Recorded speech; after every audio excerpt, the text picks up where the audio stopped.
Hello guys good morning. यो चाहिँ मेरो फर्स्ट मिनी ब्लग है। यो चाहिँ म र उनी आज हामी चाहिँ याकुबामा जाँदै है। याकुबामा जाँदै गर्दा सानो मिनी ब्लग बनाएको। यो चाहिँ हाम्रो याकुबा। याकुबामा अगाडि हिँड्ने चाहिँ उनी हेरौँ है त। हामी यहाँबाट गफ लाउँदै लाउँदै भिडियो बनाउँदै गएको आजको अवस्था। यो चाहिँ म फेरि भिडियोमा आएपछि पोज खत्रै दिइहाल्छु के। अनि हामी याकुबामा गइसक्यौँ। अनि म चाहिँ भित्र गएर के गर्नु पर्दो रहेछ एउटा कार्यालयमा भनेर बुझेर आएको अवस्थामा उनले चाहिँ भिडियो झ्याप्पै बनाइदिइहालिन् के। तिमी फेरि खडाकै फेरि भिडियो बनाउन। अनि कामसाम सकियो। कामसाम सकेर फर्किने अवस्थामा चाहिँ बाटो क्रस त गर्न परिहाल्यो। आएको ठाउँमै जान त परिहाल्यो। यसो बटन सटम दाब्छिन्। रातो बोलेकोलाई हरियोमा परिवर्तन गर्नु पर्यो अरे। अनि ठ्याप्प हरियो पनि बोल्छ। हरियो बोलेपछि फेरि बाटो साटो काटियो। तिमी फेरि बाटो काट्ने बेलामा नि यसो भिडियो बनाइदिनु न भनिन् के। फेरि त्यही भएर यसो भिडियो बनाइदिइरह। गफ पनि लगाइहाल्छु फेरि।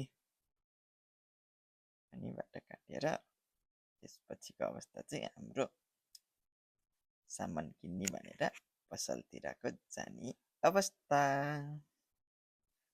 पसल गइयो यसो सामान हेरियो।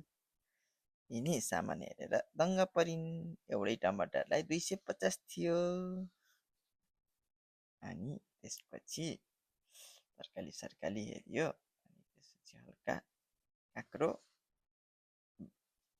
र तेल किनियो। त्यसपछि के किन्ने के सोच्दै अनि त्यसपछि हामी त घुमेको घुमै भयौँ। घुम्दा अनि यिनले भनिन् यहाँ त सबै महँगो छ, अर्को पसल जाऊँ क्या हो हेरौँ भनेर। अनि फेरि हामी अर्को पसल पुग्यौँ। अर्को पसल पुगिसकेपछि टक्क यिनी सामान हेर्दै हिँडिछिन्। गफ पनि लगाइहाल्छिन् फेरि। अनि गफ लाउँदै गयौँ। सामान किन्दैछौँ। यसो म आफ्नो पनि भिडियो देखाऊँ भनेर हल्का अगाडि गरिदिएको अवस्था। आइहाल्छिन् फेरि।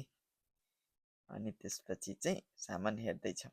त्यहाँ चाहिँ हामीले चाहिँ आलु र पियाज उठायौँ। अनि त्यसपछि फर्क्यौँ।